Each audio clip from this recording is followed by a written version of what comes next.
introspección, esa concepción de la realidad es una cosa radical de la conciencia trascendental, ¿no? Pues entonces, digamos que es un poco la crítica que le hacen los de las ciencias exactas a la fenomenología, es que, pues que no tiene un método como muy aterrizado en la realidad social, ¿no? La realidad que ven los científicos. Vamos a ver si Miguel nos ayuda a esclarecer un poco el asunto. ¿Cuál es el método de la fenomenología? Entonces, parece que una compañera en el Diego no queda, no puede estar, y Riley, nuestra amiga argentina, eh, está en clases. Entonces nos tocó a nosotros los diletantes, los ociosos, Sí. nosotros, los que nos quedamos acá pensando esta vuelta. Entonces, bien, invité a una gente, del curso de hermenéutica, vamos a ver si prospera la vaina, pero no han dicho ni mondá, entonces esperemos a ver qué pasa ahí. Si vieron que yo les compartí, hablemos de cositas varias, qué pena, Miguel, ya te damos la palabra, pero quisiera que habláramos un poquito de cositas varias. ¿Se comunicaron contigo, Pedro, en la UNAD? No. Ah, eh, bueno, Acta Mexicana de Fenomenología, Revista de Investigaciones Filosóficas y Científicas, Calford Papers, sobre la técnica, ¿no? Ah, el Nosotros último estamos que pensando, mandaste. El que es de una sí, universidad en México. sí. Ah, Ah, ese aguanta escribir algo juntos, ¿no? sí, si aguanta escribir algo, podemos hacerlo. Eh, a ver, en la actualidad la mayor parte de nuestras actividades está mediada por los artefactos tecnológicos de punta. Los dispositivos digitales han transformado significativamente ámbitos enteros de nuestra experiencia cotidiana. Los cambios más sobresalientes han sido los avances en inteligencia artificial, como la introducción del chat GPT. Esto ha trastocado el sentido de lo que entendemos por arte, filosofía, literatura, tecnología y ciencia, pero también aspectos de nuestras relaciones emocionales en conexión con nuestra autopercepción, con la amistad, el amor, la política, etcétera. Del mismo modo, esto ha reavivado el debate sobre los límites éticos y posibilidades de acción de las tecnologías emergentes. Dentro de la tradición fenomenológica hay contribuciones importantes sobre la técnica. Martin Heidegger, que lo estuvimos estudiando en el curso de fenomenología. Maurice Merleau-Ponty. Hubert Dreyfus, del que tanto sospecha Pedro que es un conspirador de la KGB y de la CIA. Bernard Stiegler o el recién fallecido Don Ibe. En Iberoamérica, Ortega y Gasset y Gao son algunos ejemplos notables de ello. Por tal motivo, el AMF convoca una revisión crítica de las investigaciones y aportes actuales sobre la técnica desde un marco metodológico y conceptual de carácter fenomenológico.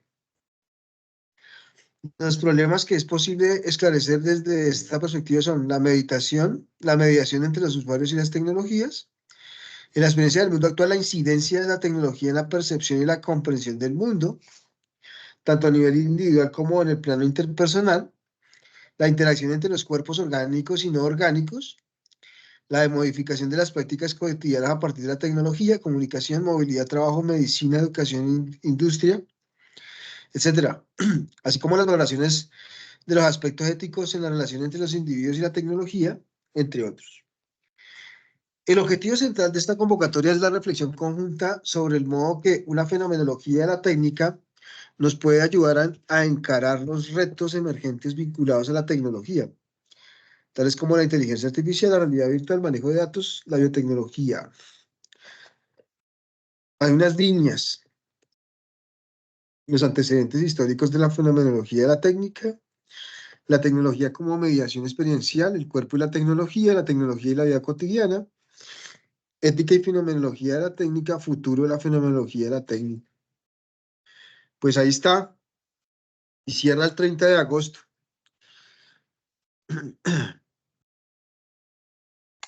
Y hay otro que mandaste que es sobre el cuerpo. Yo estoy pensando es mandar a ese, que cierra como ahorita en abril. Ah, bueno, bien. Sobre el cuerpo.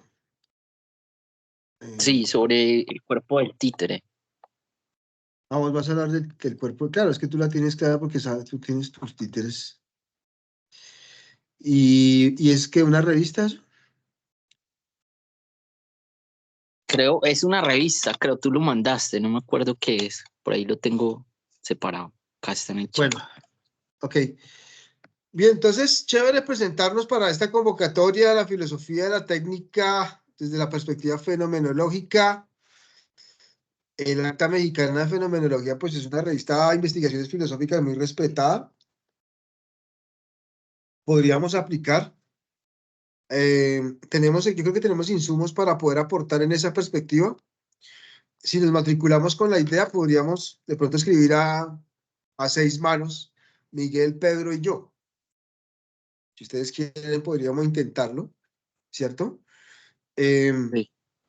Si quieren, más bien nos concentramos en cuáles serían nuestros abordajes temáticos. Claro, digamos que sí hemos venido pensando en la fenomenología y su relación con la técnica. Entonces podríamos, para distribuirnos las cargas, podríamos estructurar el artículo en 3 momentos con una tesis, digamos, unificadora, y cada uno desarrolla, digamos, los 3 momentos, digamos, el momento que le corresponde a Pedro, a Miguel y a mí, ¿sí? Pero entonces tenemos que tener una tesis que sería como la idea unificadora que nos permita de alguna manera sostener el argumento a lo largo del texto y que sea, digamos, defendible en términos fenomenológicos, claramente. Entonces ahí les dejo la inquietud para que lo vayan pensando, ¿no? Vayamos pensándolo. Y yo creo que la otra semana lo definimos ya temáticamente. Mire, yo pienso que esto puede ir así, cada uno dice, yo creo que puede ir así, así, así, y tomamos una decisión sobre cuál sería la línea definitiva y cómo nos organizaríamos, digamos, en la escritura, porque yo creo que podríamos manejar, como les digo, 3 estructuras del artículo y cada uno se dedica a trabajarle a esa estructura, luego las fusionamos, revisamos así como el cuerpo del texto y lo enviamos. Si están de acuerdo con ese proceder, pues no Suena tienen otra bacano. idea. Lo importante es encontrar la tesis que nos une. Exacto, ese es el punto. Por eso les doy tiempo para que pensemos cuál sería la idea, porque aquí, digamos, hemos pensado varias cosas sobre la fenomenología y la relación con la técnica, ¿no? Eh, yo sé que Miguel, por ejemplo, tiene un análisis muy interesante con Heidegger. Tú tienes un análisis también muy chévere con Dreyfus, ¿no? Y pues yo tendría una relación con mi yo interior. Mentiras, tendría una relación, una introspección Con fenomenológica. Valle. Yo lo voy a ver desde Valle 20 de 23. Ah, bueno, ya compartiste las corporalidades. No, eso está muy bueno. Lo vas a enviar, ¿no? Sí, ese va, ese va. Bueno, acuérdate que tienes que poner una nota al pie de página, que eso haces parte del semillero de inflexiones fenomenológicas, del programa de filosofía de la UNA, esas formalidades, ¿no? No te olvides de eso. Que Siempre, eso es sí. lo que nos da, digamos, autoridad.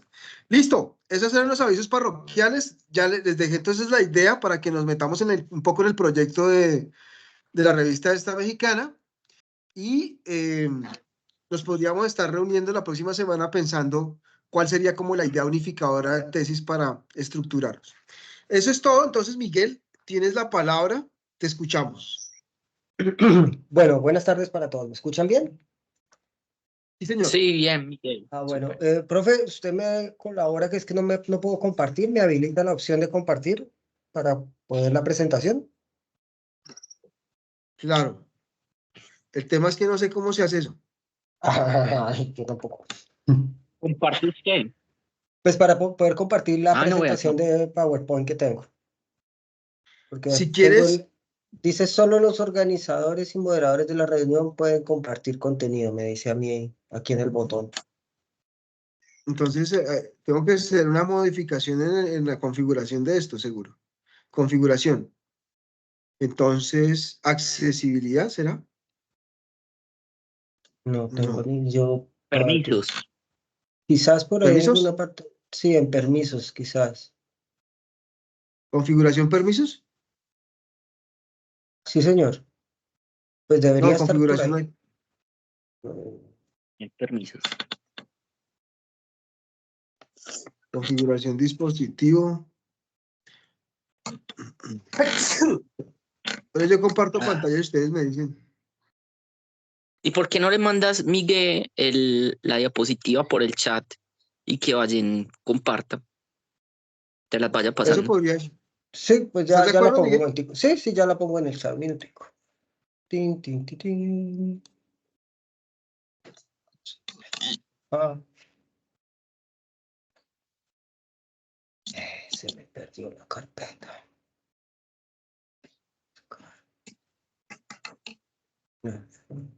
Escritorio.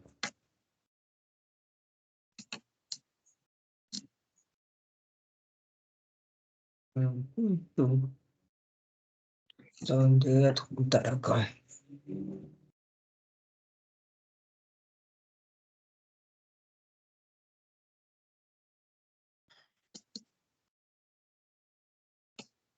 Bueno, ya se está cargando.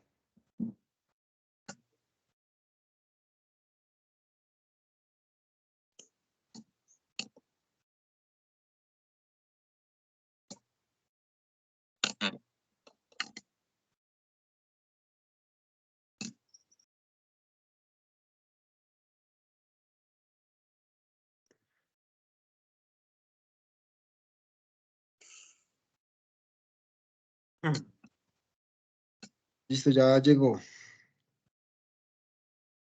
Muchas gracias, Miguel, por este aporte. Entonces voy a compartir pantalla para que veamos la exposición de Miguel. Vale.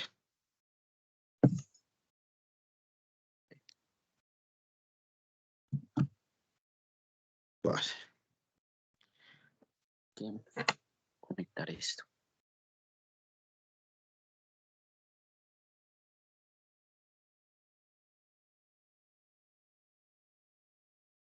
Dice que no puede leer.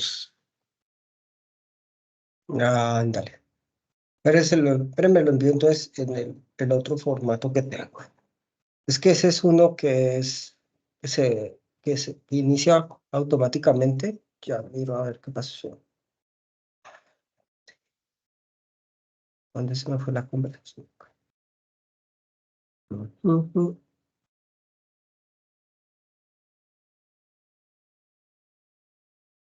Que tú me has enviado por el WhatsApp, ¿no?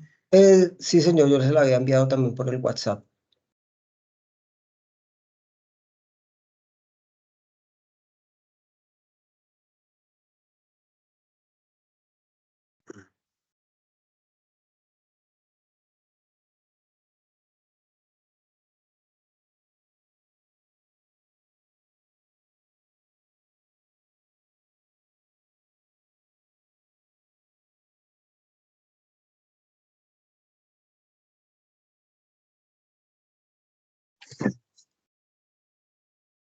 Mm.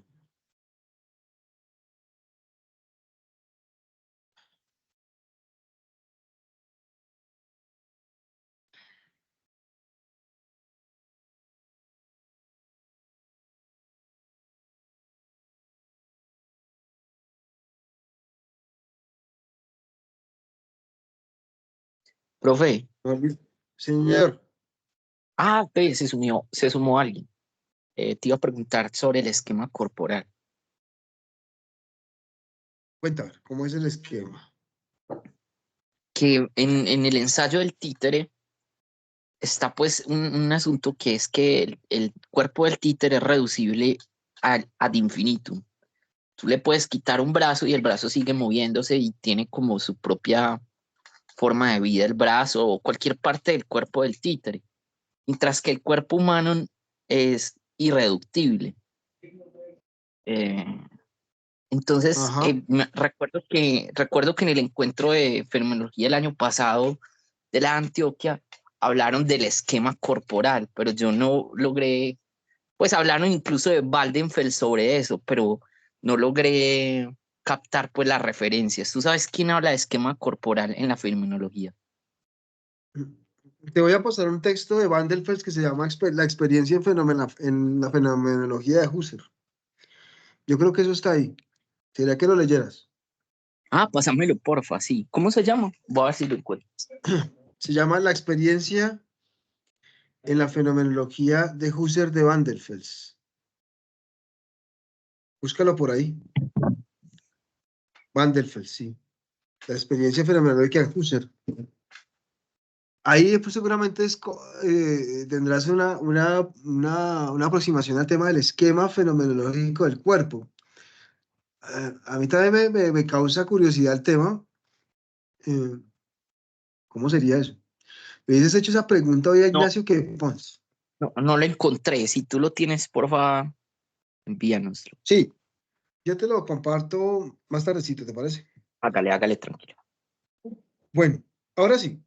Entonces, eh, adelante, Miguel. Bueno, vamos a empezar. Entonces, bueno, la primera diapositiva es simplemente la presentación. Y aquí este es el capítulo que vamos a trabajar, el número 2 del libro que está el nombre completo en inglés y esa es la portada. Ahora sí, pasamos a la número 3, por favor, y aquí vamos a comenzar. Entonces, ay, un segundito, por favor.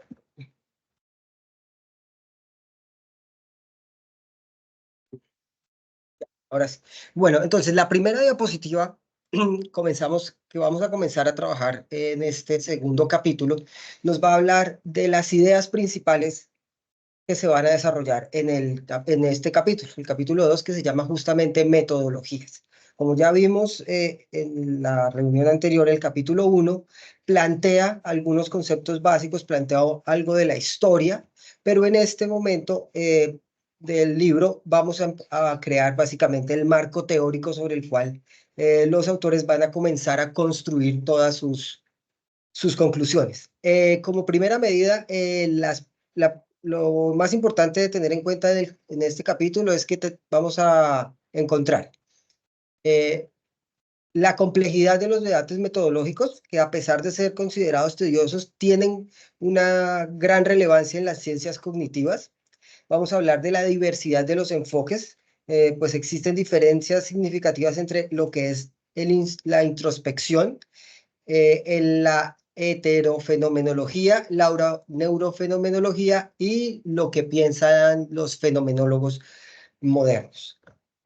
Adicionalmente, vamos a abordar el dilema de las perspectivas entre la primera y la tercera persona, teniendo en cuenta que la distinción entre estas dos es fundamental para el estudio de la cognición y la ciencia.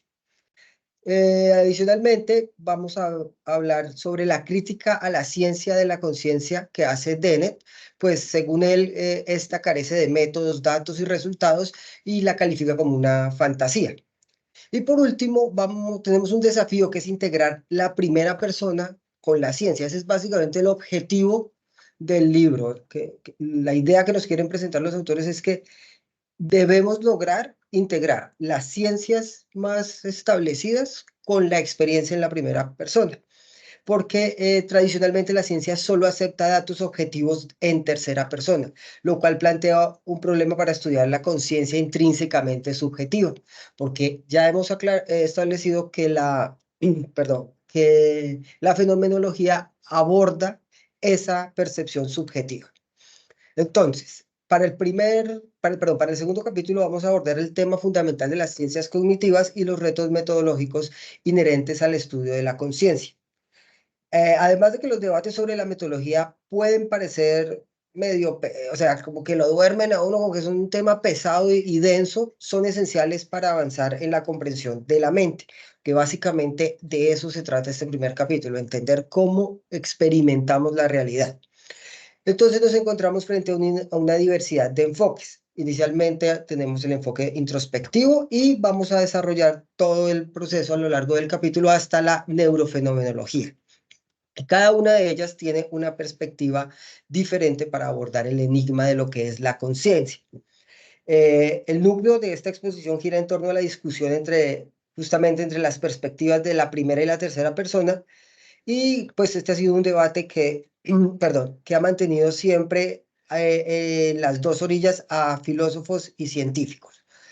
Adicionalmente, sobre la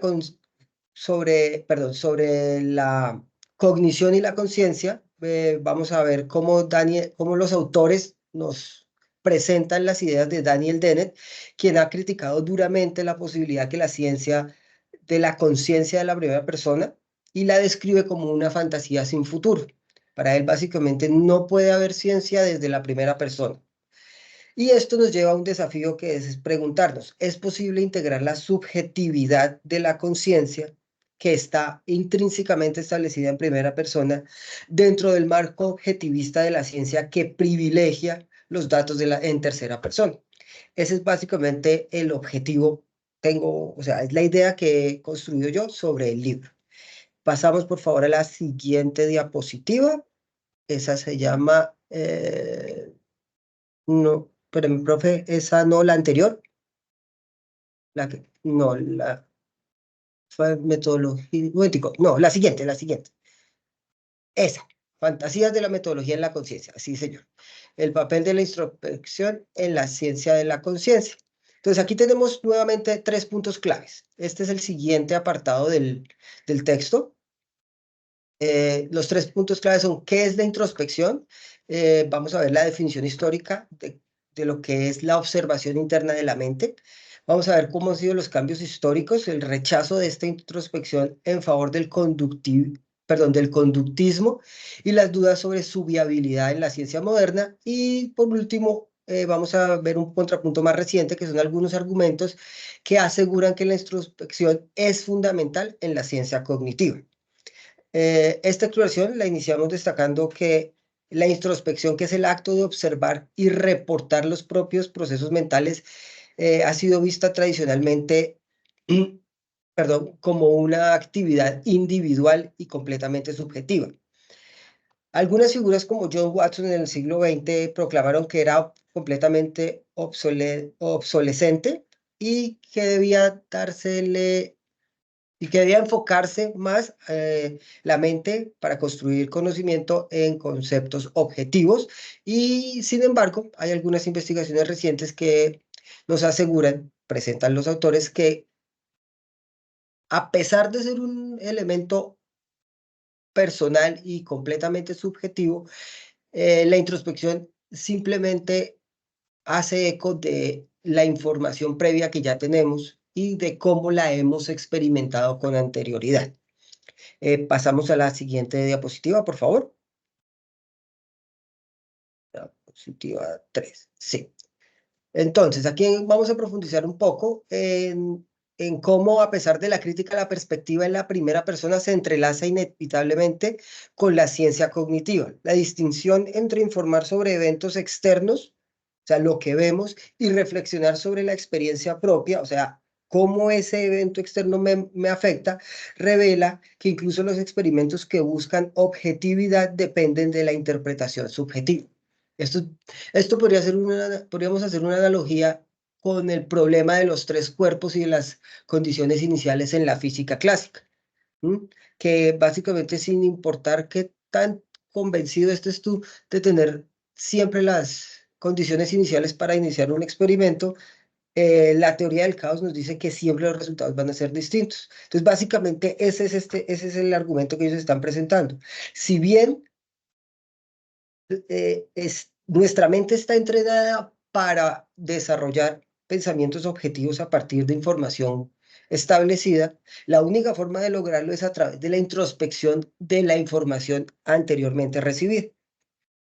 Eso nos lleva a pensar en estos puntos clave que vemos aquí en la diapositiva, que es la distinción clave que hay que hacer entre los informes directos del mundo y las experiencias reflectivas. Debemos integrar la perspectiva de la primera persona dentro del experimento objetivo, y tenemos que entender que es un error considerar que todos los informes, perdón, ahí escribí algo mal, es un error considerar que todos los informes subjetivos son introspectivos, porque la subjetividad también puede emanar de la experiencia o de la información que recibimos de otros. Pasamos a la siguiente diapositiva, por favor. Entonces aquí vamos a ver los desafíos y las perspectivas en el estudio de la conciencia. Inicialmente, vamos a definir aquí un par de elementos. La heterofenomenología, que es el intento de Dennett por abordar la conciencia desde fuera, es su forma de decir, si vamos a estudiar la conciencia, debemos hacerlo desde afuera. No lo puedo hacer desde mí mismo. Lo que nos lleva a la crítica que se le debe hacer a esta forma de pensar, pues no se puede prescindir completamente de la perspectiva de la primera persona a la hora de entender la conciencia. Por lo tanto, es importante integrar ambas perspectivas para una comprensión completa de la conciencia.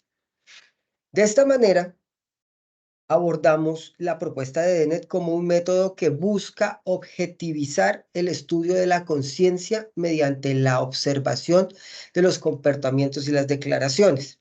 Sin embargo, esta aproximación enfrenta críticas por una supuesta neutralidad y por intentar eludir la perspectiva de la primera persona. Los autores del libro La mente fenomenológica critican la idea que presenta Dennett justamente porque ellos aseguran que al no incorporar la parte más personal de la conciencia, estamos eludiendo la mitad de la información. Pasamos a la siguiente diapositiva, por favor. El método fenomenológico y la ciencia de la conciencia. Aquí tenemos 5 puntos claves que se entrelazan todos. El primero es la posibilidad de aproximación controlada a la experiencia en primera persona, pues la fenomenología afirma que es posible. Luego tenemos la importancia de la fenomenología en la comprensión de la mente. Entonces ya hemos destacado la necesidad de abordar la conciencia y la subjetividad para una comprensión completa de lo que es la mente humana, la experiencia de pensar. En tercer lugar tenemos el método fenomenológico frente al método científico ordinario, o sea, cómo podemos integrarlos, porque ambos buscan evitar sesgos y ambos buscan crear conocimiento. Pero la fenomenología se enfoca en la experiencia vivida, mientras que el método científico se enfoca específicamente en la construcción de conocimiento verificable. El tercer elemento de este conjunto es la confusión común que existe sobre la fenomenología. Entonces, si no descartamos los errores que tenemos, si no depuramos las malas concepciones que existen sobre la fenomenología, no vamos a lograr no vamos a lograr hacer un estudio fenomenológico adecuado de la mente. Entonces, es necesario distinguir que las explicaciones subjetivas de es necesario distinguir entre las explicaciones subjetivas de la experiencia y la explicación de la experiencia subjetiva, que son dos cosas distintas, como lo presentan los autores.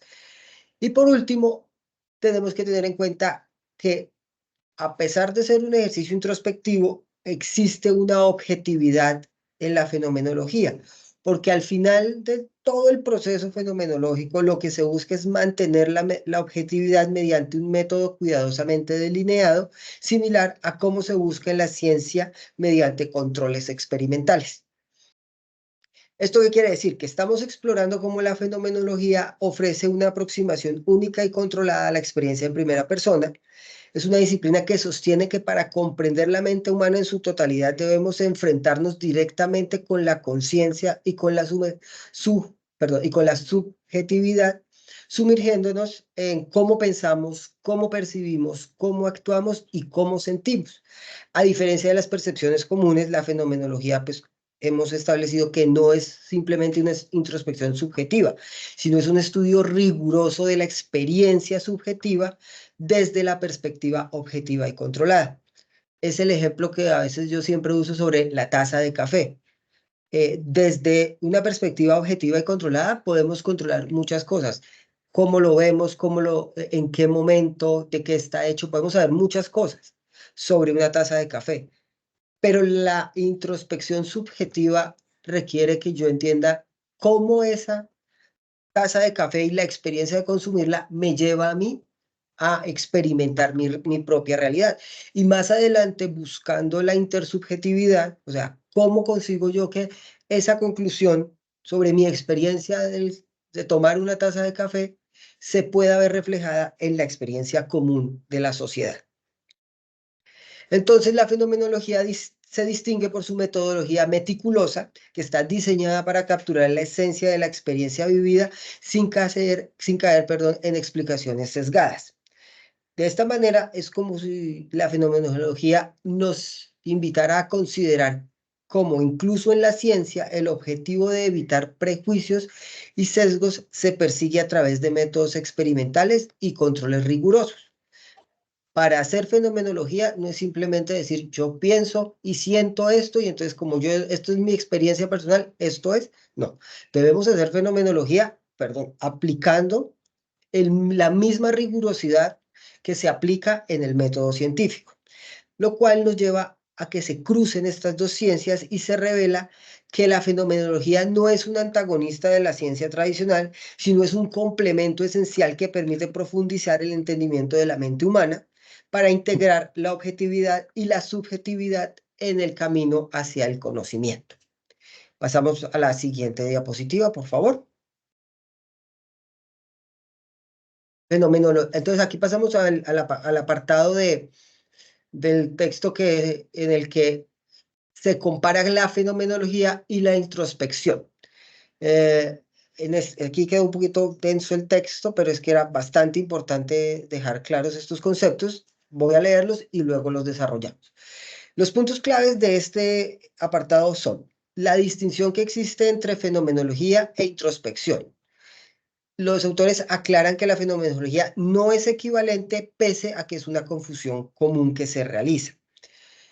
Se realiza una defensa de lo que es la fenomenología, pues se critica a las respuestas de Dennis y Metzinger argumentando la viabilidad y la importancia de la fenomenología.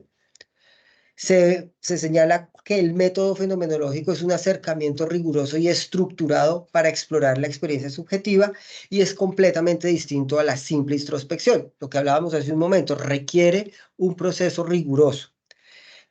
Adicionalmente, los autores señalan muy importantes las contribuciones de Husserl, quien rechaza que la idea, quien rechazó la idea de que la fenomenología sea introspectiva y aclara que y nos da una aclaración sobre su propósito y su método. Finalmente, existe una crítica a la simplificación del debate histórico alrededor de la fenomenología, asegurando que existe la necesidad de una comprensión más profunda y matizada de lo que implica hacer fenomenología. Entonces, cuando nos adentramos en este debate entre entre las virtudes de la fenomenología y el proceso introspectivo, que son dos términos que frecuentemente se confunden, pero son fundamentalmente distintos. Para Husserl, no es simplemente un acto de mirar hacia adentro, sino es un riguroso análisis filosófico de la experiencia vivida que busca capturar la esencia de cómo experimentamos el mundo, cómo experimentamos nuestros pensamientos y cómo esos pensamientos son el paso del momento de sensación emotivo al pensamiento, que es ese proceso superior de racionalización. Nuevamente, los dos autores del libro presentan algunas críticas a Dennett y a Metzinger al asegurar que la fenomenología no se limita a la introspección subjetiva y que debe enfrentar insuperables dilemas epistemológicos por su naturaleza de primera persona.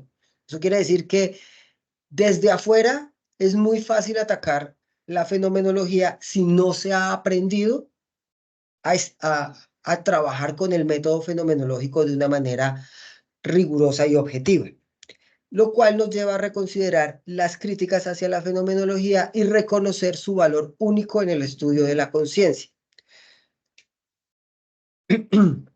Bueno, lejos de ser una ciencia antigua o una imposibilidad, no es que la fenomenología sea un muro subjetivo contra el que nos estrellamos, es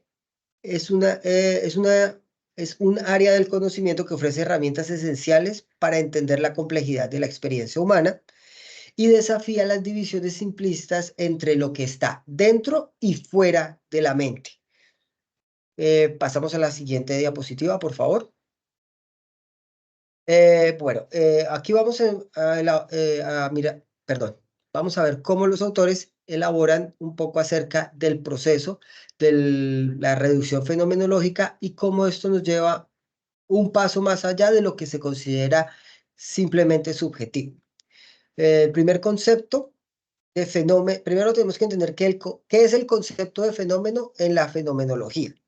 En contraste, es un contraste entre la noción común y la fenomenológica del fenómeno, donde no se ve como algo meramente objetivo y superficial.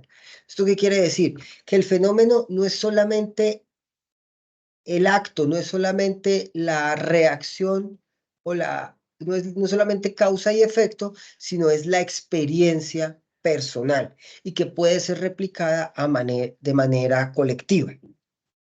El segundo punto es la fenomenología versus la ciencia común. Nuevamente, parte de todo el capítulo es tratar de reconciliar estas dos formas de construir conocimiento a partir de dos procesos que deben seguir la misma rigurosidad, pero que fundamentalmente parten de lugares distintos.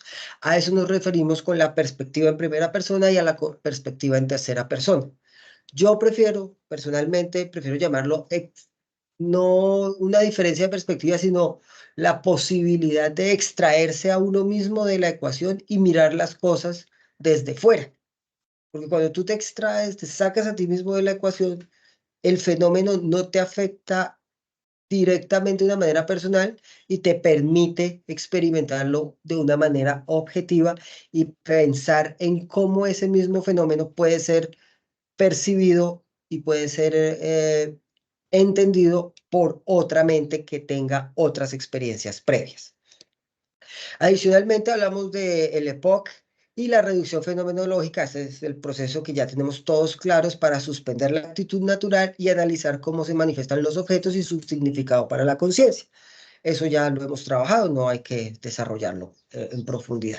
Adicionalmente hablamos de la fenomenología como una investigación de la realidad, por lo tanto no se limita a un análisis mental interno, sino lo que les decía hace un momento, cómo lo traducimos a la experiencia colectiva. Y lo que nos lleva finalmente al objetivo de la fenomenología, que no es describir experiencias idiosincráticas, sino captar las estructuras invariables de la experiencia que son accesibles intersubjetivamente. ¿Esto qué quiere decir? Que yo no estoy diciendo, me tomo la taza de café porque simplemente es algo cultural y entonces todos los colombianos tomamos café porque aquí se produce café. Es decir, que para el común de la humanidad, la experiencia colectiva de compartir el café nos ha permitido desarrollarnos, crecer, como el café ha sido un motor de movimiento del pensamiento, de la ilustración, del comercio. Entonces, ese es el tipo de experiencia intersubjetiva que se obtiene al vincular las distintas reducciones fenomenológicas que se pueden hacer eh, desde diferentes mentes que contienen información previa distinta. Bueno, entonces al adentrarnos en la esencia de la reducción fenomenológica, que es un concepto crucial para comprender cómo la fenomenología distingue radicalmente la introspección de la ciencia común, encontramos que los fenómenos son velos subjetivos que distorsionan la realidad objetiva. Y la fenomenología sostiene que dicha realidad de un objeto se manifiesta precisamente a través de su aparición o fenómeno. O sea, la experiencia de tomar café no nace porque el café exista o porque alguien sepa preparar el café. La experiencia y toda la subjetividad asociada al fenómeno nace de que sea yo el sujeto quien experimente la sensación y todo lo asociado a esa taza de café. Entonces, seguimos. El enfoque implica un cambio fundamental. En lugar de perseguir un conocimiento objetivo desapegado, la fenomenología se centra en la experiencia vivida y en cómo los objetos se presentan a nosotros en la conciencia. En tal aspecto, Husserl introduce la epoca, un método para suspender nuestra creencia en una realidad externa independiente y examinar cómo se da la realidad en la experiencia. Esto no es un escepticismo hacia la realidad, hay que aclarar eso, sino es una invitación a explorarla profundamente tal como se manifiesta en la conciencia y no únicamente a través de la percepción sensorial. A través de la reducción fenomenológica analizamos la relación entre nuestras experiencias y el mundo, revelando las estructuras y las condiciones que hacen posible nuestra percepción de la realidad.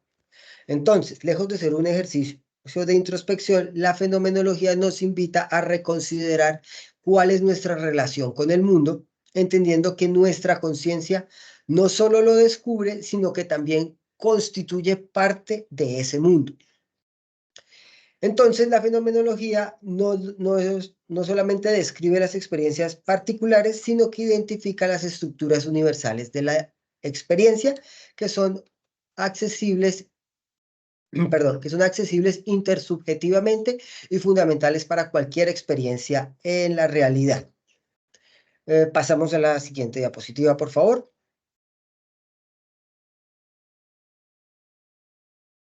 Listo. La variación idética y la verificación intersubjetiva en la fenomenología. Aquí tenemos como elementos claves de este apartado el objetivo de la fenomenología en las ciencias cognitivas, que es investigar cómo se manifiestan los objetos en la experiencia más allá de sus propiedades físicas. La variación eidética, que es el método para identificar las características esenciales e invariables de la experiencia y de los objetos. Se nos presentan varios ejemplos de la variación eidética, lo que nos permite cambiar imaginativamente las propiedades de un objeto, por ejemplo, un libro, con la finalidad de determinar cuál es su esencia. Adicionalmente, se hace un señalamiento a la aplicación de, perdón, de esa variación eidética en las ciencias cognitivas para entender para entender actos cognitivos como la memoria, la percepción y las sensaciones que experimentamos de la realidad. Y por último, se nos presenta que el último paso es la corroboración intersubjetiva. Y esta es la importancia, y esto es importante porque nos permite verificar que las descripciones fenomenológicas a través de la comparación con las experiencias de otros sean válidas. Entonces, nuevamente, es tomar la experiencia individual y traducirla a un set de afirmaciones que sean fáciles de aplicar a cualquier forma, perdón, al mismo fenómeno de manera colectiva, pero eso solamente se alcanza a través del consenso con otras experiencias fenomenológicas. Con esto vemos que nos hemos adentrado en cómo la fenomenología enriquece las ciencias cognitivas mediante el análisis profundo de las experiencias del mundo. Como lo dijimos hace un momento, no nos enfocamos en las propiedades físicas de los objetos, sino en cómo estos se presentan ante nuestra experiencia. Y la fenomenología emplea de esta manera la variación eidética para permitir aislar la esencia de los objetos y de las experiencias. Vamos a tomar un ejemplo. Alterar las características de un libro en nuestra mente. Imaginémonos eso. A pesar de que podemos saber que un grupo de hojas con letras y una portada constituyen un libro, esa no es la esencia del libro. La esencia del libro es el conocimiento, la capacidad de transmitir información, la capacidad de conectarnos con otros momentos de la historia a través de la palabra escrita. Entonces, la fenomenología es una herramienta que se revela invaluable no solo para entender los objetos físicos, sino para desentrañar su naturaleza a partir de los actos cognitivos. Y esto nos hace preguntarnos lo siguiente: ¿qué permanece constante en el acto de recordar más allá de los detalles específicos del recuerdo? Este enfoque no busca responder perdón, respuestas subjetivas o idiosincráticas, sino estructuras esenciales y universales de la experiencia colectiva. Así, la fenomenología, con su conjunto de herramientas metodológicas, no solo profundiza nuestra comprensión de la experiencia humana, sino que ofrece perspectivas esenciales, muy válidas y necesarias para el estudio científico de lo que es la conciencia, la cognición, e insiste en la importancia de la esencia y de la interconexión de nuestras experiencias. Pasamos a la siguiente diapositiva, por favor.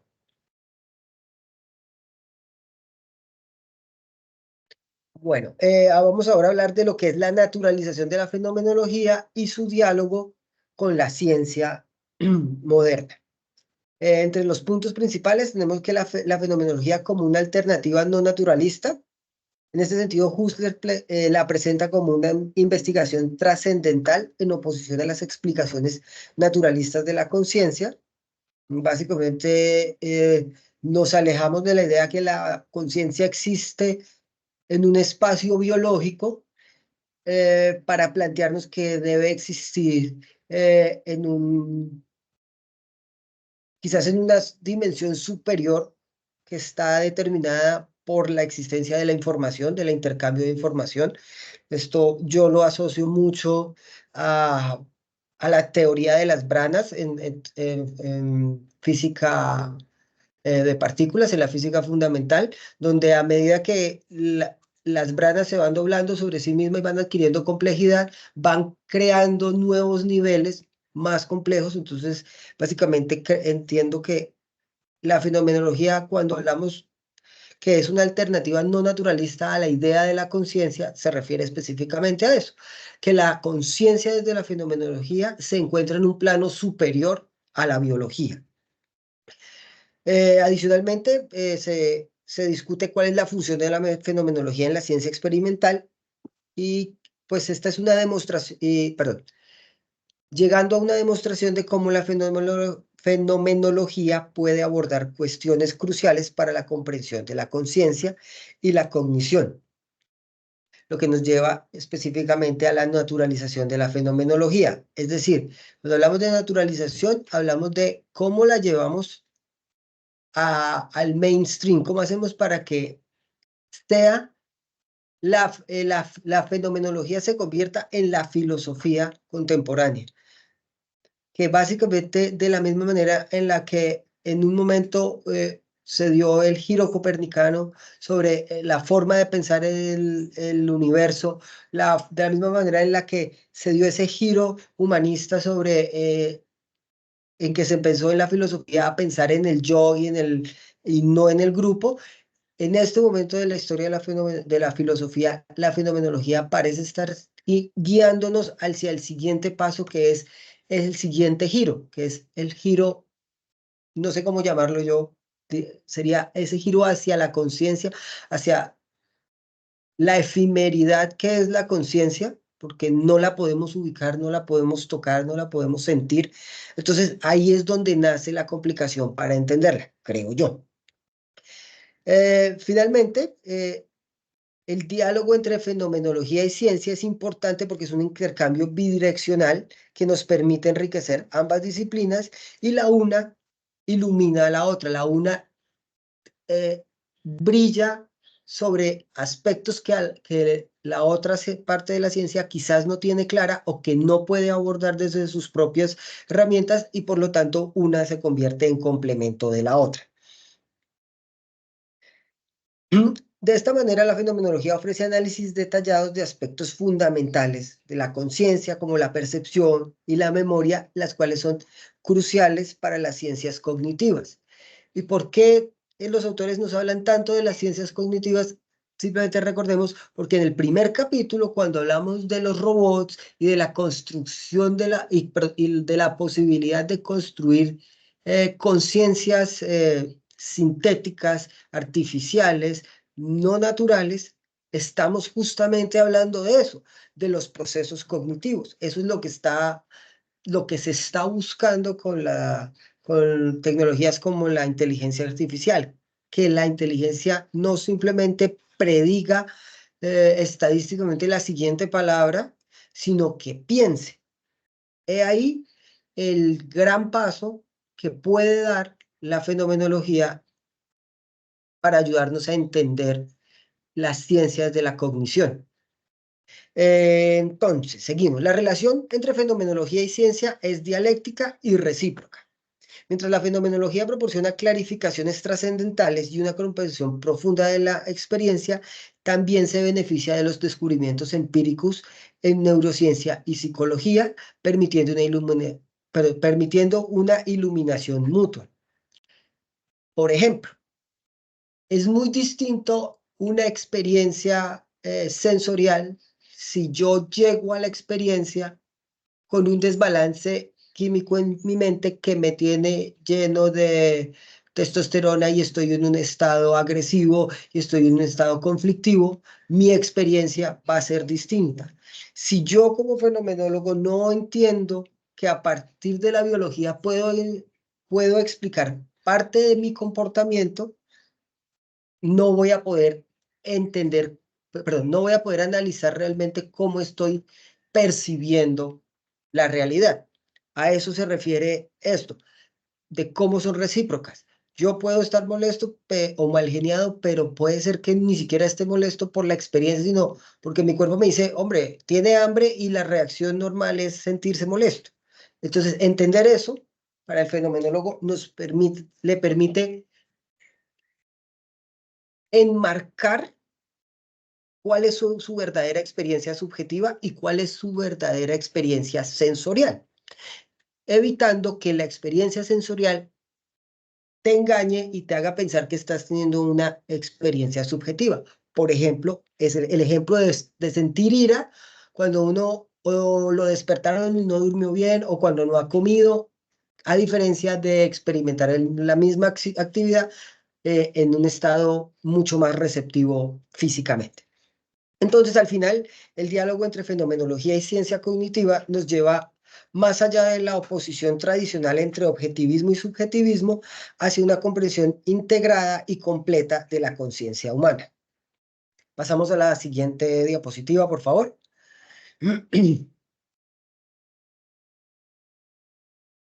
Bueno, ya nos acercamos al final de cómo nos están presentando la metodología de la fenomenología. Entonces ahora vamos hacia la integración de la fenomenología y la ciencia y cómo combinamos la matemática y la neurofenomenología. Punto clave número 1, la traducción de lo que es la fenomenología a la matemática. Esto es una propuesta que busca formalizar los análisis fenomenológicos en un lenguaje matemático para mejorar la comunicación con la ciencia. Es básicamente aplicar las normas de la lógica, es básicamente construir enunciados y proposiciones que nos permitan establecer ideas que sean fundamentalmente intersubjetivas, que nos permitan aplicarlas a cualquier individuo del grupo colectivo. Para tal ejemplo, para tal efecto, Marbach y el equipo CREA tienen unos ejemplos de formalización que sugieren que la matematización de la fenomenología es la clave para su integración en las ciencias naturales.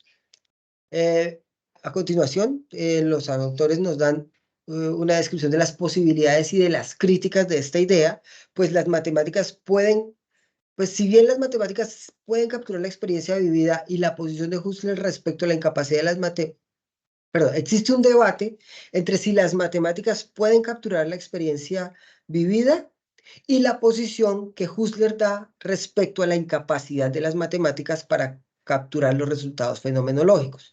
Entonces, nuevamente, como la fenomenología, desde que comienza, va evolucionando con cada nuevo autor.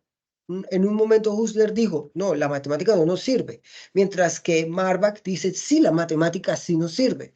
Y aquí, en esta parte del capítulo, básicamente esto es lo que nos están diciendo los autores. Tenemos estas dos opciones, vamos a ver qué somos capaces de sacar de esto. Adicionalmente nos presentan la neurofenomenología de Varela, que es un enfoque que combina la fenomenología, la teoría de sistemas dinámicos y la experiencia empírica para estudiar la conciencia y la cognición, lo cual es básicamente construir una matriz de conocimiento interconectada.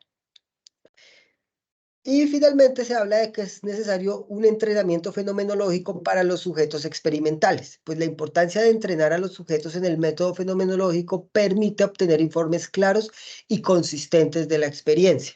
O sea, la fenomenología la hacemos todos los días por el simple hecho de experimentar, pero obtener resultados verificables, claros, consistentes y que permitan la intersubjetividad requiere del entrenamiento alrededor del método fenomenológico. Entonces, cuando nos adentramos en este debate central sobre la posibilidad de naturalizar la fenomenología a través de la traducción al lenguaje de las matemáticas, la propuesta sugerida por Marbach y desarrollada por el equipo del CREA aboga por la formalización del análisis fenomenológico en un lenguaje matemático. De esta manera se busca superar las barreras de comunicación entre fenomenólogos y científicos, argumentando que la matematización puede ser un integrador en el marco de las ciencias naturales. Sin embargo, esto nos lleva a una pregunta fundamental.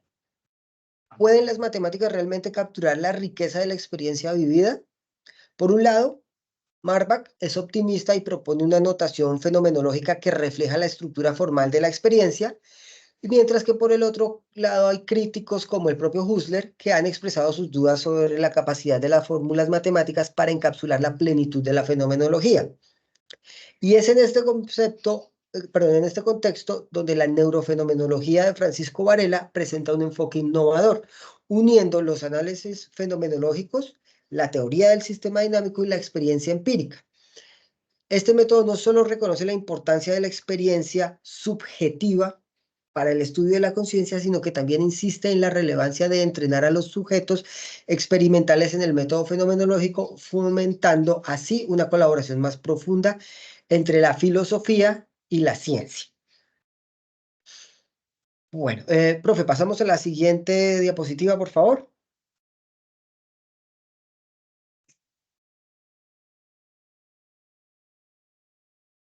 Entonces, en este apartado vamos a abordar un poco ya qué es la neurofenomenología y cómo esta puede funcionar como un puente entre la fenomenología y la ciencia empírica.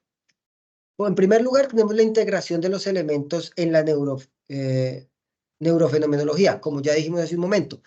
Esto nos lleva a la inclusión del análisis fenomenológico, la teoría de sistemas dinámicos y la experimentación empírica. Por otro lado, lo que habíamos abordado hace un momento, entrenar a los sujetos.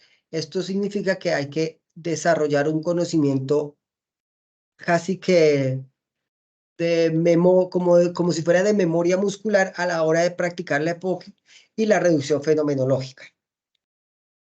Es necesario también controlar los parámetros subjetivos en la experimentación, pues el enfoque neurofenomenológico utiliza informes en primera persona como principio analítico organizador, mientras que la metodología de esta es un entrenamiento pasa por el entrenamiento de los sujetos en el método fenomenológico para obtener descripciones claras y consistentes de la experiencia. Ahora, ¿cuál es la aplicación práctica de la neurofenomenología? Dentro del libro se nos relata un estudio que presenta Lutz y otros colaboradores sobre las ilusiones perceptivas en tercera dimensión, demostrando la viabilidad de combinar datos en primera persona con mediciones empíricas. Entonces, la neurofenomenología propone un camino hacia la integración directa entre fenomenología y ciencia empírica. Esta es una disciplina emergente que busca no solo comprender teóricamente la conciencia y la cognición, sino también contribuir de manera práctica a la experimentación científica. El elemento clave de este enfoque es el entrenamiento de los sujetos. O sea, básicamente, así como si tú quieres aprender a hacer química y aprender a manipular los átomos, debes estudiar química, debes estudiar física, debes prepararte para que sea instintivo la forma de abordar cada uno de los elementos de tu área de conocimiento. De la misma manera, esa es la idea principal detrás de la neurofenomenología. No todos estamos capacitados para hacerlo, pero sí somos capaces de ser entrenados en cómo hacerlo. Lust y sus colegas demuestran que la viabilidad de este enfoque al estudiar sujetos expuestos a ilusiones perceptivas en tercera dimensión, correlacionando informes fenomenológicos detallados con medidas empíricas como los tiempos de reacción y la actividad, y la actividad cerebral registradas por electroencefalogramas. El caso ejemplar resalta la importancia de integrar el análisis fenomenológico en la investigación empírica, no solo como un complemento, sino como un componente esencial, pues este aporta una comprensión profunda de la experiencia humana. Así que, en conclusión, la neurofenomenología representa un avance prometedor hacia un diálogo fructífero entre la fenomenología. Perdón, no, profe, no, ¿qué pasó? Se me fue usted a la diapositiva que no era. Íbamos en la 13, está marcada número 13 en la que íbamos. ¿Es Ah, sí, esta? esa, sí, señor, esa es. Ya voy terminando esta diapositiva y nos faltan solo 2 más. Entonces, al entrenar a los, perdón, ay, me perdí en donde me quedé yo. Acá, bueno, entonces, la neurofenomenología representa un avance prometedor hacia un diálogo fructífero entre fenomenología y ciencias cognitivas, lo cual ofrece una metodología que reconoce la importancia de la experiencia subjetiva en el estudio de la mente y el cerebro.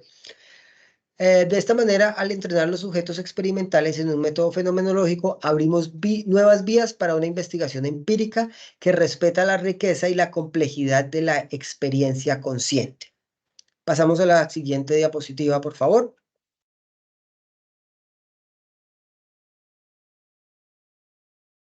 Bueno, ahora, explorando la mente, un experimento neurofenomenológico. Aquí vamos a entrar rápidamente a ver el ejemplo práctico que se nos presenta en el libro, que está basado justamente en las premisas de la neurofenomenología. Entonces, dentro de este experimento, primero se tienen grupos de ensayo basados en informes descriptivos, lo que quiere decir que se usan categorías descriptivas para agrupar ensayos según la experiencia subjetiva. Se realiza un análisis dinámico de la actividad cerebral, es decir, electroencefalogramas, para buscar una correlación entre los parámetros subjetivos y los parámetros de la actividad cerebral.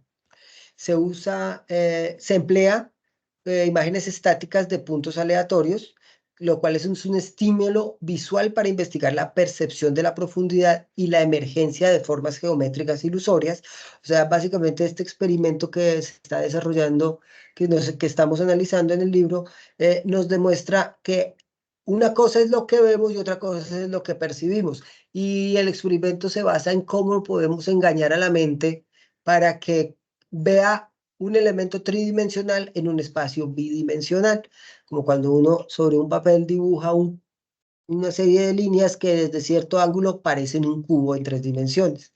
De la misma manera que la mente nos engaña al creer que ver una serie de imágenes tomadas rápidamente en secuencia y proyectadas rápida a cierta velocidad nos da la ilusión de estar viendo una imagen en movimiento, cuando en realidad simplemente estamos viendo una serie de imágenes rápidamente que se sobreponen. Adicionalmente, se definen los estados de preparación. ¿Cuál es la clasificación de la disposición de los sujetos en estable, fragmentada y si no tienen disposición para participar del ensayo, del experimento? ¿Eso qué quiere decir? Que a pesar de buscarse como una estandarización de la explicación, de la interpretación de la experiencia, es necesario que el sujeto, a pesar de estar preparado, esté en un mindset que le permita hacer fenomenología adecuadamente. Entonces, de esa manera, el experimento planteado sugiere que se deben establecer estos 3 grupos de personas dependiendo de su receptibilidad a aplicar el método fenomenológico. Entonces, en este fascinante estudio que nos presentan, nos adentramos en un territorio donde la fenomenología y la neurociencia convergen.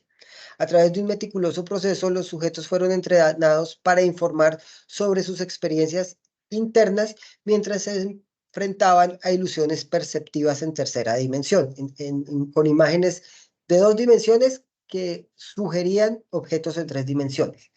Esta investigación pionera no solo reveló la variabilidad intrínseca de nuestra actividad cerebral en respuesta a los estímulos constantes, sino que también subraya la importancia de los parámetros subjetivos como la atención y la distracción en la comprensión de los procesos cognitivos. Utilizando imágenes de puntos aleatorios, los investigadores guiaron a los sujetos a través de un viaje perceptivo desde la anticipación y el enfoque hasta la emergencia de formas geométricas en tercera dimensión. Esto es muy similar a un experimento, en este momento no recuerdo dónde se realizó, que justamente iba mostrando imágenes a partir de una imagen muy borrosa que poco a poco se iba haciendo cada vez más nítida para determinar qué tipo de imágenes colectivas podíamos detectar todos los seres humanos de una manera muy inconsciente. Y fue un hallazgo en este experimento que la mayoría de las personas, a pesar de que estaban muy difuminadas, muy distorsionadas las imágenes, casi siempre lo primero que reconocían eran imágenes de serpientes, lo que lleva a los investigadores a concluir que la idea de ver una serpiente está tan arraigada en nuestra biología ancestral, en que es lo que miles y miles de generaciones de seres vivos han estado buscando entre los árboles y entre la hierba, estamos predispuestos, mas no estamos tan predispuestos a ver cosas con las que colectivamente no estamos tan familiarizados. A eso se refiere este experimento, a la emergencia de cómo engañan a la mente para que empiece a crear ideas de lo que está viendo y a partir de lo que cree que está percibiendo, experimenta un fenómeno que se puede reducir a través de la reducción fenomenológica. Entonces, los resultados destacan cómo diferentes estados de preparación, clasificación y disposición influyen significativamente en las respuestas neuronales y en los comportamientos de los sujetos. Para mí, esto me permite concluir que, digámoslo en forma muy coloquial, básicamente cada mente es un universo. Y de la misma manera que decimos que las leyes de la física aplican igual en todo el universo, cuando hablamos de la experimentación, no siempre todas las personas experimentan las leyes de la realidad de la misma manera. Entonces, eso es un poco lo que estamos, es un poco el gran reto de la fenomenología del siglo XXI, es cómo llevamos la experiencia individual al plano colectivo. Respecto a este experimento hay una conclusión muy clara y es que este permite ilustrar cómo la experiencia subjetiva, lejos de ser un ruido ininteligible, proporciona una ventaja invaluable hacia los intrincados mecanismos de la cognición.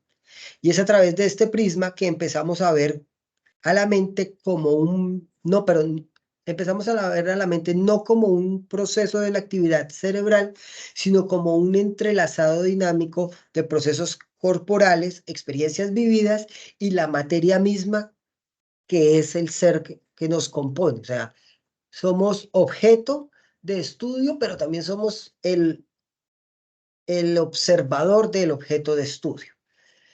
Pasamos a la siguiente diapositiva, por favor.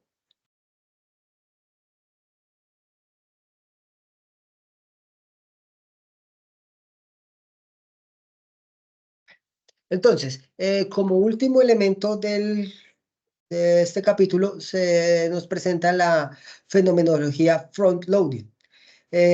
Primero, definámosla. Es una estrategia que comienza con el diseño experimental inspirado en ideas fenomenológicas sin necesidad de entrenar a los sujetos en el método fenomenológico. Entonces, la fenomenología front-loading es el opuesto metodológico a lo que acabamos de ver que nos plantea la la neurofenomenología. En la anterior hablábamos de cómo el sujeto debe estar entrenado y conocer. En esta estamos simplemente planteando la idea que no le vamos a decir nada al sujeto y simplemente le vamos a preguntar y vamos a extraer la información de manera empírica. Para tal efecto, existe primero una evaluación y una dialéctica que incorporan un movimiento entre visiones fenomenológicas previas y la adaptación de estas visiones para el diseño experimental específico.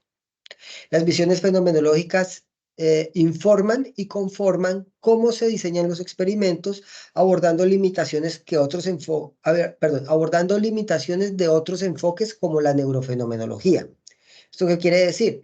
Que al integrar el diseño experimental con la evaluación, con la propia experiencia fenomenológica, se pueden abordar temas que, por ejemplo, en la neurofenomenología no podría hacer debido a el sesgo que puede introducirse cuando se entrena inicialmente al sujeto en el proceso, en el método fenomenológico. Y por tanto, la fenomenología front-loading permite su aplicabilidad en distintos contextos, siendo útil incluso cuando el entrenamiento fenomenológico de los sujetos no es práctico, no es posible, o los sujetos, o se va a realizar un experimento con sujetos que presentan patologías de la mente o simplemente, dicen los autores, son ingenuos, o sea, no son capaces de racionalizar las experiencias y se quedan únicamente en la experiencia sensorial. Entonces, la fenomenología front-loading presenta un giro innovador en la intersección entre la fenomenología y las ciencias experimentales, a diferencia de otros métodos que inician desde el resultado empírico y el entrenamiento de los sujetos. La fenomenología front-loading nos sumerge directamente en el diseño experimental, guiados por las luces de la fenomenología. Este enfoque se beneficia de los análisis detallados de pensadores como Husserl o Merleau-Ponty, transformando sus visiones en el esqueleto de nuestros experimentos científicos. La clave de la fenomenología front-loading radica en su flexibilidad y la aplicabilidad universal, lo que nos permite integrar perspectivas fenomenológicas en la ciencia sin requerir que los sujetos experimentales dominen técnicas fenomenológicas, lo cual es particularmente útil cuando trabajamos con individuos que enfrentan desafíos cognitivos. Ejemplo, los experimentos que exploran la distinción fenomenológica entre el sentido de agencia y el de propiedad ilustran cómo las nociones fenomenológicas pueden influir significativamente en el descubrimiento de procesos neurológicos subyacentes a nuestras experiencias más íntimas de acción e identidad. ¿Esto qué quiere decir? Que, nuevamente, el estudio de la parte neurobiológica, neuroquímica de la mente es importante, pero no es fundamental para el entendimiento de la mente consciente, de la cognición. Es un punto de partida, es el set de, ¿cómo es? De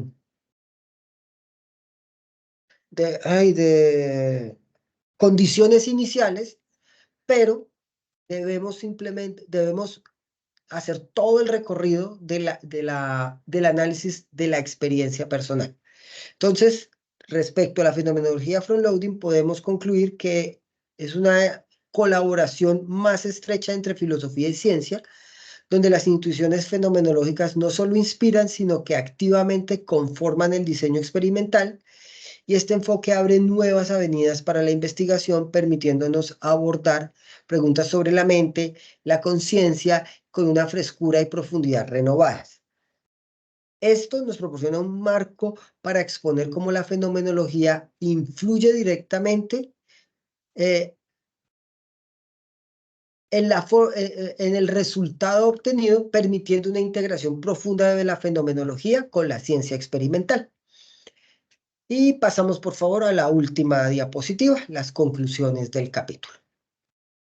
Entonces, la conclusión del capítulo solamente puede ser que existen muchos caminos para llegar a una intersección entre el estudio de la fenomenología y el estudio de la ciencia cognitiva. La conclusión principal de este capítulo, como se nos presentan los distintos métodos y las distintas formas de hacer fenomenología, sus usos, sus bondades, sus dificultades, todas apuntan a lo mismo, a la integración entre la experiencia subjetiva y la experimentación objetiva. Entonces, concluimos que existe una distinción entre las metodologías. La fenomenología ofrece distintas descripciones y herramientas conceptuales únicas que difieren de las ciencias cognitivas tradicionales. La siguiente conclusión que sacan los autores, que existe una contribución fundamental de la fenomenología más allá de ofrecer descripciones detalladas del explenandum. La fenomenología propone marcos teóricos y conceptuales para interpretar los datos empíricos de nuestras formas de ver el mundo. Tercera conclusión, que existe una interacción entre fenomenología y ciencia que permite enriquecer la neurociencia cognitiva al desafiar la interpretación estándar y ofrecer nuevas perspectivas. Adicionalmente, se nos plantea la relación entre la intersubjetividad, que es la perspectiva en tercera persona, y la perspectiva en la primera persona. Cómo yo experimento y cómo mi experiencia se puede traducir a una experiencia que es común a toda la sociedad. En este sentido, la fenomenología enfatiza la importancia de la intersubjetividad y la irrenunciabilidad de la perspectiva de la primera persona en el acceso a objetos y intersubjetivamente accesibles. ¿Qué quiere decir esto? Que hay elementos de la realidad que, si bien yo los puedo experimentar, no los puedo eh,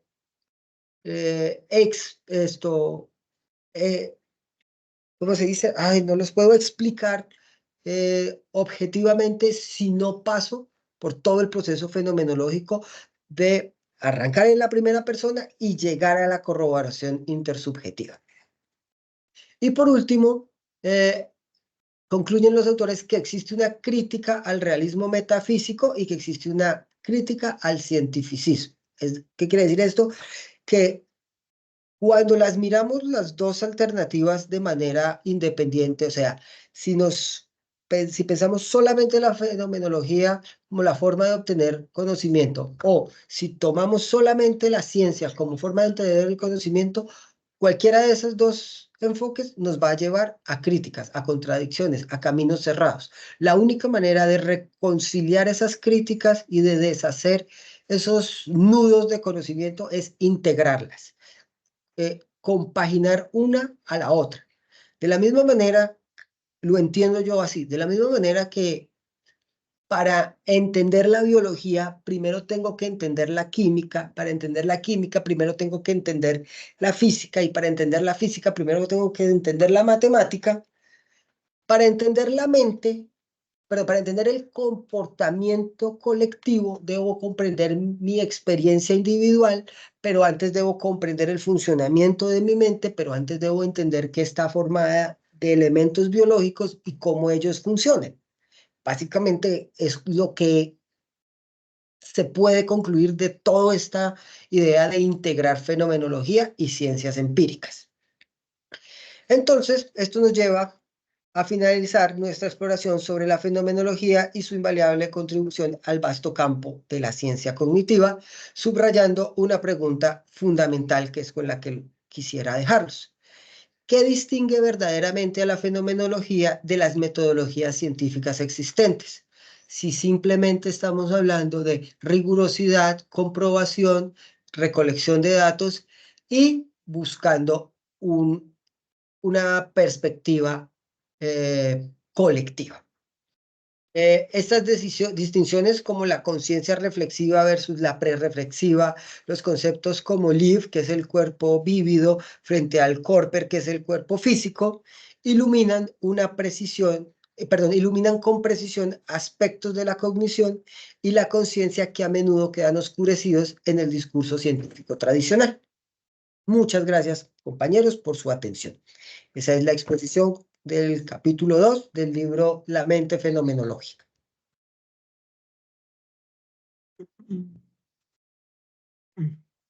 Bueno, Miguel, hombre, muchas gracias por esa exposición tan precisa, completa, muy gentil. Nos ayudas a muchos a ir avanzando en las comprensiones de qué significa pensarnos la metodología fenomenológica, sobre todo en la discusión con las ciencias, con la neurociencia, claramente. Entonces, nos ayudas bastante en ese esclarecimiento. Muchas gracias nuevamente. Entonces, pues queda abierto el tema para que pensemos como unos minutos, démonos unos minutos finales, ya que fue una charla larga.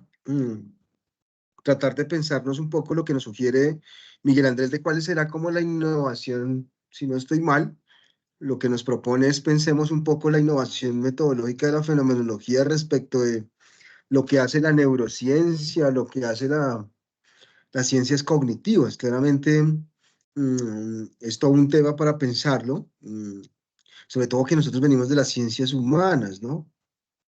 Yo creo que la fenomenología, tal y como nos la está presentando en esta discusión metodológica, Miguel nos sugiere algunas ideas bien valiosas sobre cómo podemos involucrar las ciencias humanas en estas, digamos, apuestas metodológicas que cada vez más, digamos, que apelan a la tercera persona como un recurso de verdad, de viabilidad, de, de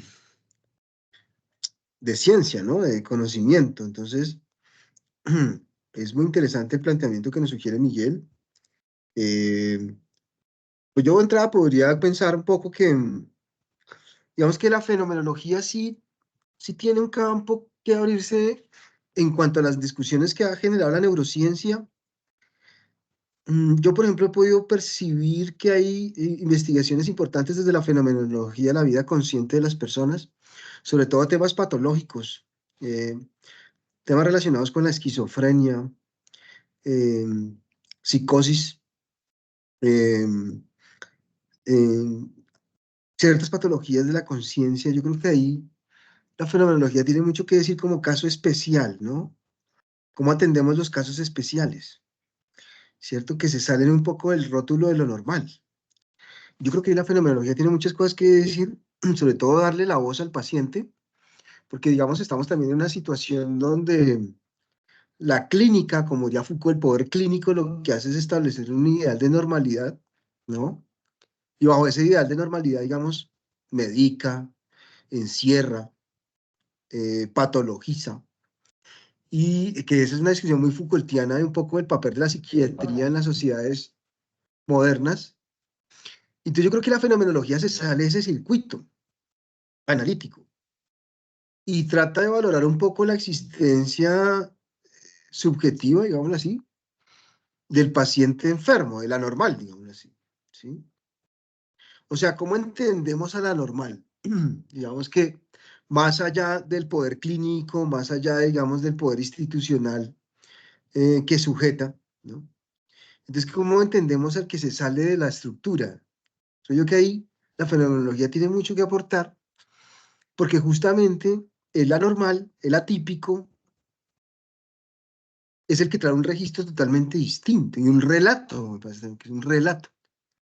Entonces, en ese sentido, yo pienso que la fenomenología tiene mucho valor justamente al diagnosticar un poco el patos de una conciencia enferma, ¿sí? En crisis, como diría Husserl, ¿no? Una conciencia en crisis. Eh, y en ese sentido creo yo que pues, si la fenomenología no es un saber digamos, estandarizado, al que muy fácilmente se puede llegar desde la ciencia computacional, las ciencias cognitivas y la neurociencia, por supuesto, va a ser un saber de control y de dominación, eso no podemos negarlo. Digamos que la fenomenología, digamos, tiene la capacidad de resistirse, creo yo.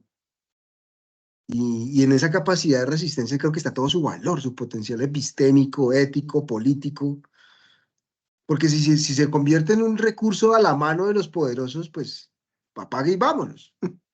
Digamos que la fenomenología no haría mucho, digamos.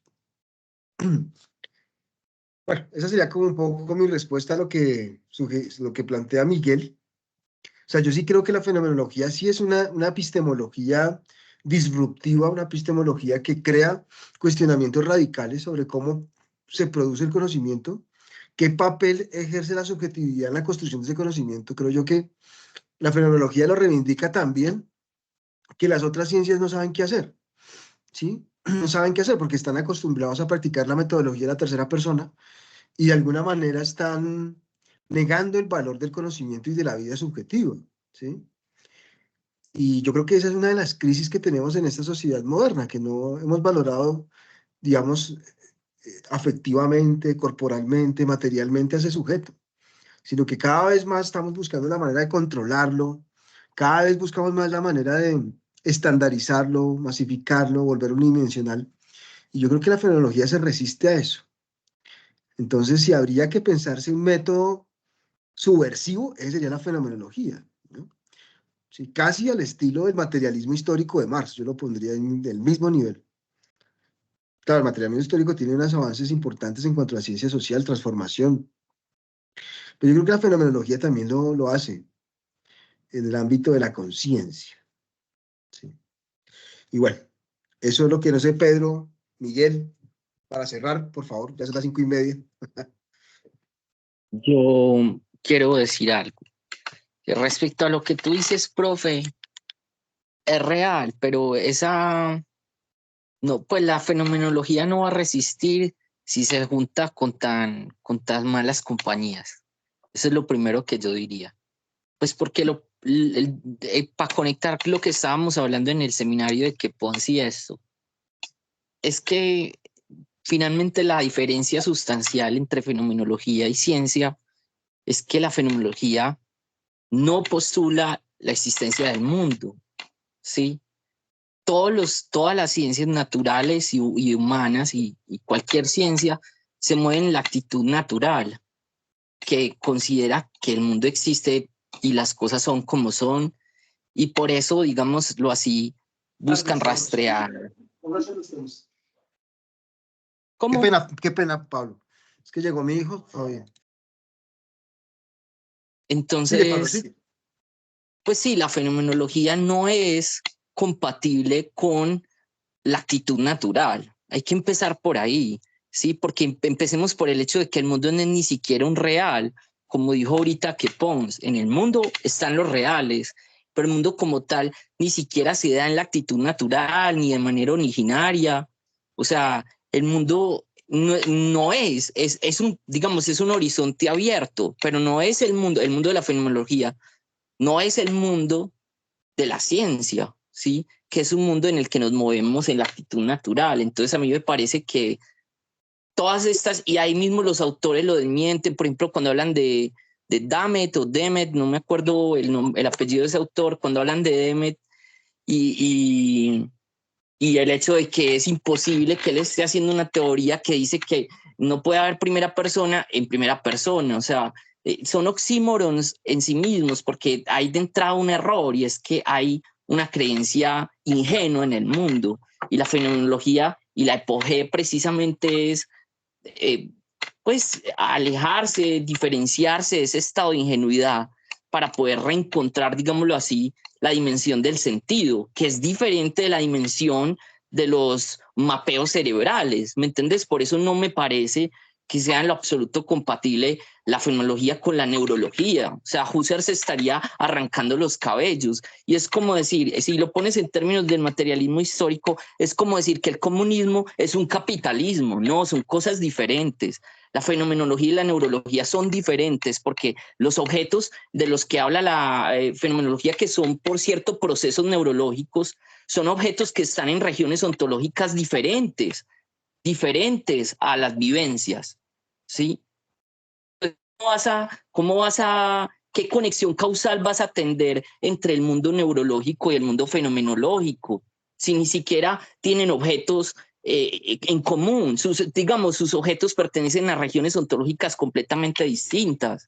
Y lo mismo pasa con esa supuestis que heterofenomenología, o sea, es que reconstruir la conciencia desde afuera.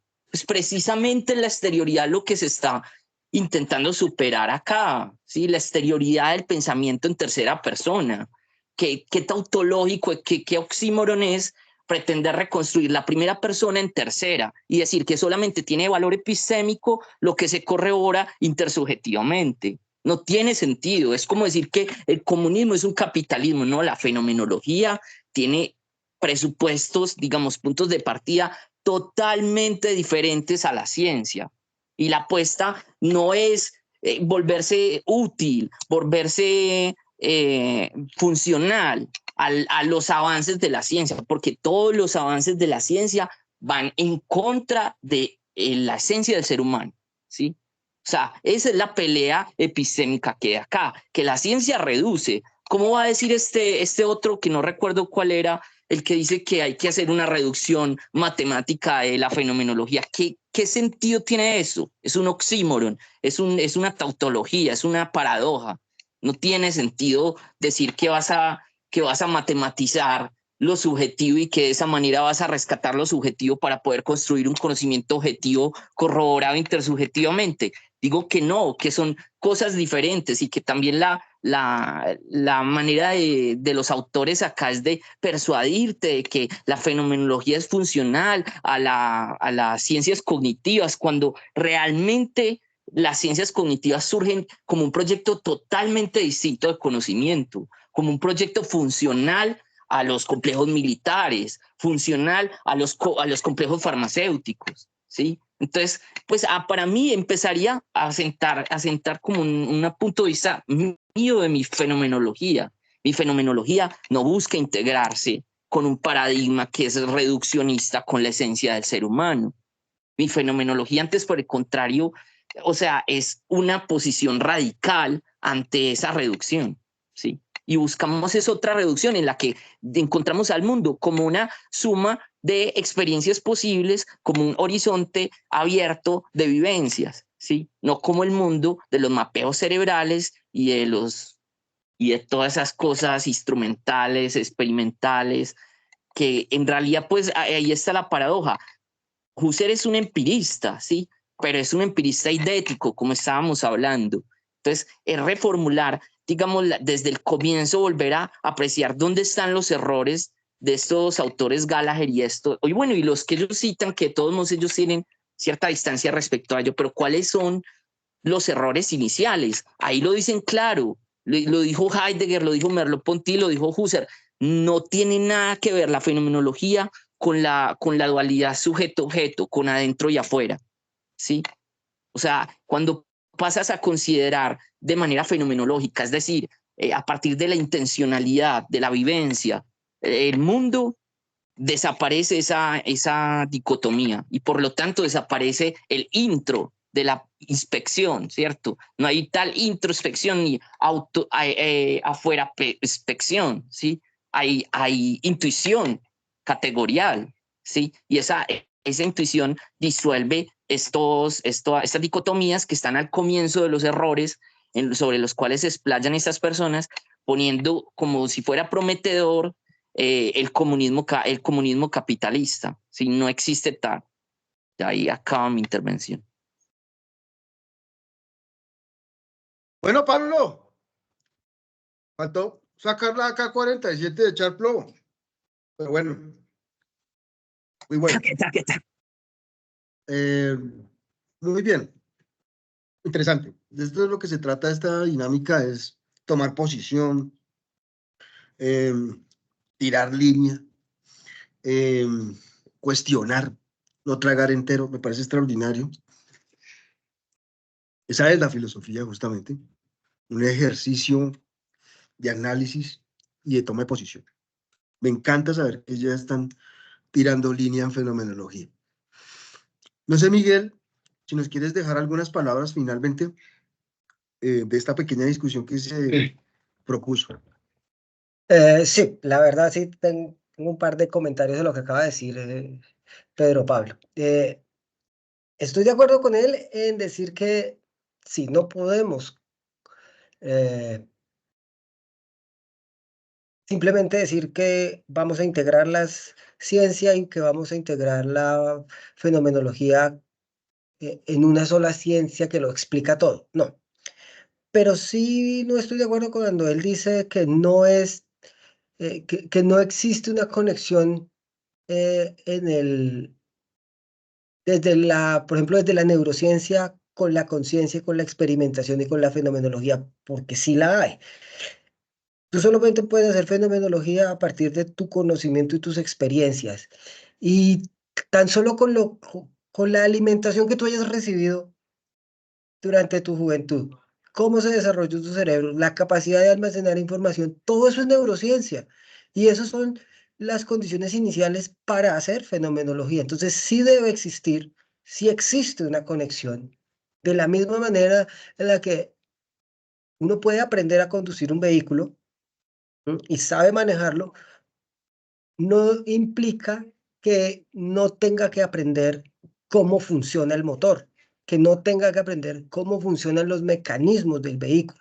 Tú puedes hacer fenomenología sin tener en cuenta la neurobiología, claro, la neurociencia, claro. Puedes hacer fenomenología sin tener en cuenta tan siquiera la bioquímica de tu cerebro en el instante en el que estás pensando, pero no te garantizas, nada de eso te garantiza que tus conclusiones sean indiscutiblemente ciertas. Tampoco lo garantiza el hecho que simplemente digamos, ah, no, es que como yo hago primero neurobiología y luego fenomenología, entonces yo sí tengo la razón. No, obviamente no, pero creo que entre más información se introduce del sistema, entre más perspectivas obtengamos frente a la experiencia, las conclusiones tienden a ser más válidas. Y nuevamente, el ejemplo sobre cómo se construye el conocimiento tiene que aplicarse a todas las formas de las ciencias sociales. Tenemos que empezar por aquello que podemos caracterizar, que podemos establecer como común, que es en este caso el argumento en favor de la neurobiología, antes de experimentar. ¿Sí? Hay cosas que sí, claramente estoy de acuerdo con Pedro, que no tienen, o sea, que no, como que no llegan muy claras, como que no, uno dice, no, esto no tiene mucho sentido, pero nuevamente, este capítulo que analizamos hoy es básicamente los autores presentándonos el marco teórico que van a trabajar. Más adelante sí hay cosas, yo he leído un poco más adelante y he leído algunos eh, revisiones que se han hecho del libro y he encontrado argumentos a favor, argumentos en contra. Hay fenomenólogos que alaban las conclusiones de estos autores. Hay otros que dicen que básicamente están exagerando. Pero pues sí, nuevamente, cuando yo comencé la exposición les dije, lo mencioné, eh, el camino de la filosofía en el siglo XXI pasa por la fenomenología, por este giro hacia la conciencia, hacia la experiencia, porque ya lo dimos hacia el ser humano, ya lo dimos hacia la sociedad, ya lo dimos hacia el universo, hacia el conocimiento, pero jamás lo hemos hecho hacia la conciencia. Y ese es el paso, creo yo, que podemos nosotros proponer en el escrito ese que decíamos hace un rato, plantear todas las opciones y plantear cómo la fenomenología podría llegar a ser el nuevo giro de pensamiento en la modernidad. Me parece que sería una buena opción. Muchas gracias, compañeros. Muchas Miguel, gracias, muchísimas gracias, Miguel, por la hermano. presentación. Claro, mi hermano, nos pusiste a pensar radicalmente. Te agradecemos tu juicio, tu oportunidad. Definitivamente nos iluminas y claro que queremos que nos sigas acompañando, mi hermano, con esa misma intensidad y con ese mismo entusiasmo que le pones a las ideas y también tus énfasis que son muy, muy atractivos. Pedro, también muchas gracias por su participación, su entusiasmo, su deseo de seguir pensando estos temas y bueno, muchachos, los abandono como le dijo Julio César a Cleopatra. Entonces, nos vemos para una próxima oportunidad. Epa. Queda la grabación para que Muchas gracias a los dos. Gracias. Bueno, Un muchas abrazo gracias. Chao. fraterno. Hasta luego. Que pasen un feliz fin Que de pasen semana. bonito. Gracias, Miguel. Un gran Lo abrazo. mismo. Gracias, Chaito. Miguel.